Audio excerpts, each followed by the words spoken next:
ಈ ಥರದವರು ಈ ಥರ ಮಾಡಿದಾಗ ಅವ್ರಿಗೆ ಶಿಕ್ಷೆ ಆಗ್ತದೆ. ಇಂಥವ್ರಿಗೂ ಶಿಕ್ಷೆ ಆಗುತ್ತೆ ಅಂದಾಗ ಆ ಕೊಲೆಗಳು ಇದು ಎಲ್ಲ ಕಡಿಮೆ ಆಗುತ್ತೆ. ಮೆಸೇಜ್ ಮಾಡ್ದ ಅನ್ನೋ ಒಂದು ಕಾರಣಕ್ಕಾಗಿ ಕೊಲೆ ಮಟ್ಟಕ್ಕೆ ಇಳಿತಾರ ದರ್ಶನ್ ರವರು. ಇಳಿದಿದ್ದಾರೆ ಅಂತ ಗೊತ್ತಾಗ್ತಾ ಇದೆ, ಆ ಮಟ್ಟಕ್ಕೆ ಇಳಿಬಾರ್ದಾಗಿತ್ತು. ಈ ಥರ ನಡೀತಾನೆ ಇದ್ದಾಗ ಅವ್ರು ಯಾರಿಗೂ ಕೇರೆ ಮಾಡಲ್ಲ, ಈ ಥರ ಮಾಡ್ತಾನೆ ಇರ್ತಾರೆ. ಇವ್ರಿಗೆ ಕಠಿಣ ಶಿಕ್ಷೆ ಆಗಲೇಬೇಕು. ಇವಾಗಿನ ಸುದ್ದಿಯಲ್ಲಿ ನಮ್ಮ ದರ್ಶನ್ ರವರು ಸುದ್ದಿಯಲ್ಲಿದ್ದಾರೆ. ಸೊ ಯಾಕೆಂತಂದ್ರೆ ಅವರು ಕೊಲೆ ಪ್ರಕರಣದಲ್ಲಿ ಭಾಗಿಯಾಗಿದ್ದಾರೆ. ಸೊ ಇದು 4 ಜನಕ್ಕೆ ಸ್ಫೂರ್ತಿ ಆಗಬೇಕಾಗಿರೋರು ಈ ರೀತಿ ಎಲ್ಲ ಮಾಡಿದ್ರೆ ಎಷ್ಟು ಸರಿ ಎಷ್ಟು ತಪ್ಪು? ಖಂಡಿತ ಸರಿ ಇಲ್ಲ. ಆ್ಯಕ್ಚುಲ್ ಆಗಿ ಅವ್ರು ನೋಡಿಕೊಂಡು ಸುಮಾರಷ್ಟು ಜನ ಅವರ ಅಭಿಮಾನಿಗಳು ಅವ್ರನ್ನ ಫಾಲೋ ಮಾಡ್ತಾ ಇರ್ತಾರೆ. ಈ ಥರ ಮಾಡಿದ್ರೆ ಅದು ತುಂಬ ದೊಡ್ಡ ಇದು. ನಾರ್ಮಲ್ಲು ಯಾರೋ ಬೀದಿಲಿ ಹೋಗೋರು ಮಾಡಿದ್ರೆ ಅದೊಂಥರ. ಈ ಥರದವರು ಈ ಥರ ಮಾಡಿದಾಗ ಅವ್ರಿಗೆ ಶಿಕ್ಷೆ ಆಗಬೇಕು.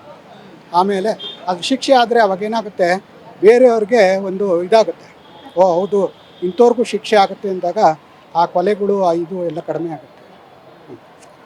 ಅಂದ್ರೆ ಇವಾಗ ಏನೋ ಒಂದು ಕೆಟ್ಟ ಮೆಸೇಜ್, ಅಂದ್ರೆ ಕೆಟ್ಟದಾಗಿ ಮೆಸೇಜ್ ಮಾಡ್ದ ಅನ್ನೋ ಒಂದು ಕಾರಣಕ್ಕಾಗಿ ಕೊಲೆ ಮಟ್ಟಕ್ಕೆ ಇಳಿತಾರ ದರ್ಶನ್ ರವರು. ಅಲ್ಲ, ಇಳಿತಾರೆ ಅಂತಂದರೆ ನೋಡಿ, ಈಗ ಇದ್ರ ಬರ್ತಾ ಇರೋ ಪ್ರಕಾರ ನಮಗೆ ನಿಮ್ಮ ಚಾನಲ್ಗಳಲ್ಲಿ ಇದರಲ್ಲಿ ಬರ್ತಾ ಇರೋ ಪ್ರಕಾರ ಅವರೆಲ್ಲನೂ ಎವಿಡೆನ್ಸ್ ಇದೆ ಅಂತ ಗೊತ್ತಾಗ್ತಾ ಇದೆ. ಸೊ ಅವರನ್ನು ಇಳಿದಿದ್ದಾರೆ ಅಂತ ಗೊತ್ತಾಗ್ತಾ ಇದೆ. ಬಟ್ ಅವರು ಆ ಮಟ್ಟಕ್ಕೆ ಇಳಿಬಾರ್ದಾಗಿತ್ತು. ಡಾಕ್ಟರ್ ಆಗೋ ಕನಸಿದೆಯಾ? ನೀಟಲ್ಲಿ ಕಡಿಮೆ ಅಂಕಗಳು ಬಂದಿದೆಯಾ? ಇಂಜಿನಿಯರಿಂಗ್ ಓದೋ ಬಜೆಟಲ್ಲಿ ವಿದೇಶದಲ್ಲಿ MBBS ತಡ ಯಾಕೆ? ಕಾಂಟ್ಯಾಕ್ಟ್ ಮಾಡಿ ಡಾಕ್ಟರ್ ಟೀಮ್ಸ್. ಅವ್ರನ್ನ ಪೊಲೀಸ್ ಸ್ಟೇಷನ್ ಇತ್ತು, ಇದಿತ್ತು, ಕಾನೂನಿತ್ತು, ಅವ್ರಿಗೆ ಒಪ್ಪಿಸ್ಬಿಟ್ಟು ಈ ಥರ ಮಾಡ್ತಾ ಇದ್ದಾನೆ ಅಂತ ಹೇಳಿದರೆ ಅವ್ರಿಗೆ ಬುದ್ಧಿ ಕಲಿಸೋ ಅಂತ ಇದು ಪೊಲೀಸ್ನವ್ರ ಕೆಲಸ ಇತ್ತು. ಅದು ಬಿಟ್ಟು ತಾವೇನೇನೆ ಕಾನೂನು ಕೈಗೆ ತೊಗೊಂಡು ಈ ಥರ ಎಲ್ಲ ಮಾಡೋದು ತುಂಬ ದೊಡ್ಡದು. ಇವಾಗ ದರ್ಶನ್ಗೆ ಶಿಕ್ಷೆ ಆಗುತ್ತಾ ಸರ್? ಶಿಕ್ಷೆ ಆಗಬೇಕು ಅಂತ ನಮ್ಮ ಜನಗಳ ಒಂದು ಅಭಿಪ್ರಾಯ. ನಾನು ಎಷ್ಟೊಂದು ಜನನೇ ನಾನು ಮಾತಾಡ್ತಾ ಇರ್ತೀನಿ.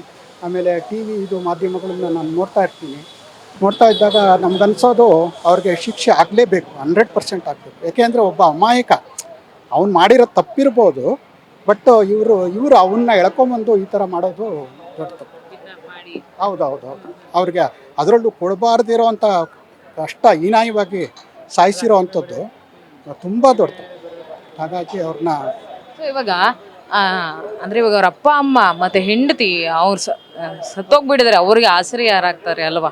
ಅದೇ ನಾವು ನಮ್ಮ ಕಡೆಯಿಂದ ಏನು ಹೇಳಬೇಕು ಅಂದರೆ, ನಾವು ಜನ ನಮ್ಗನ್ಸುತ್ತೆ ಇಂಥವ್ರಿಗೆ ಒಂದು ಕಾನೂನು ತರಬೇಕು. ಇವಾಗ ಯಾವನು ಸೆಲೆಬ್ರಿಟಿ ಅವನು ಕೋಟ್ಯಾಂತರ ರೂಪಾಯಿ ಮಾಡ್ಕೊಂಡಿದ್ದಾನೆ, ಮಾಡ್ಕೊಂಡಿರೋದನ್ನು ಅವನ್ನ ಆಸ್ತಿ ಮಟ್ಕೋಲು ಹಾಕ್ಕೋಬೇಕು. ಆಸ್ತಿ ಮಟ್ಕೋಲು ಹಾಕ್ಕೊಂಡು ಆ ಆಸ್ತಿನಲ್ಲಿ ಅವ್ರಿಗೆ ಭಾಗ ಕೊಡಬೇಕು. ಯಾಕೆಂದರೆ ಅವರು ಯಾರು ಆಶ್ರಯ ಇದ್ದಾರೆ, ಅವನು ಯಾವುದೋ ಒಂದು ಸಣ್ಣ ಕೆಲಸ ಮಾಡಿಕೊಂಡು ಒಂದು ಮೆಡಿಕಲ್ ಸ್ಟೋರಲ್ಲಿ ವರ್ಕ್ ಮಾಡ್ತಾ ಇದ್ದ ಮನುಷ್ಯ, ಅಂಥವನ್ನ ಇವರು ಸಾಯಿಸಿದ್ದಾದಮೇಲೆ ಮನೆಗೆ ಅವನೇ ಆಧಾರ ಸ್ತಂಭ. ಅವನೇ ಇಲ್ಲ ಅಂದಾಗ ಇವರು ಆ ಥರ ಅವ್ರು ಮಾಡಬೇಕು. ಆ ಥರದ್ದೊಂದು ಕಾನೂನು ತರಬೇಕು ಅಂತ ನಂಗೆ ಅನಿಸುತ್ತೆ. ಯಾಕೆಂದರೆ ಅವ್ರು ಯಾವನು ಮಾಡಿದ್ದಾನೆ ಅವರು ಇದನ್ನು ಆಸ್ತಿನ ಮಟ್ಕೋಲು ಹಾಕ್ಕೋಬೇಕು. ಹಾಕ್ಕೊಂಡು ಆ ಆಸ್ತಿನಲ್ಲಿ ಅವ್ರಿಗೆ ಕೊಡಬೇಕಾಗುತ್ತೆ. ಕೊಟ್ಟರೆ ಅಥವಾ ದುಡ್ಡು ಇದು ಆಸ್ತಿ 1-2 ಎಕರೆ ಜಮೀನು, ಬೇಕಾದಷ್ಟು ಜಮೀನಿದೆ ಅವ್ರಿಗೆ, 2 ಎಕರೆ ಜಮೀನು ಅವ್ರಿಗೆ ಕೊಟ್ಟು ಇದು ಮಾಡಬೇಕು. ಆ ಥರ ಮಾಡಿದ್ರೆ ಆವಾಗ ಅವರ ಸಂಸಾರ ಉಳಿಯೋಕ್ಕೆ ಸಾಧ್ಯ. ಇಲ್ಲದೇ ಇದ್ದರೆ ಈ ಥರದ್ದು ನಡೀತಾನೆ ಇರುತ್ತೆ.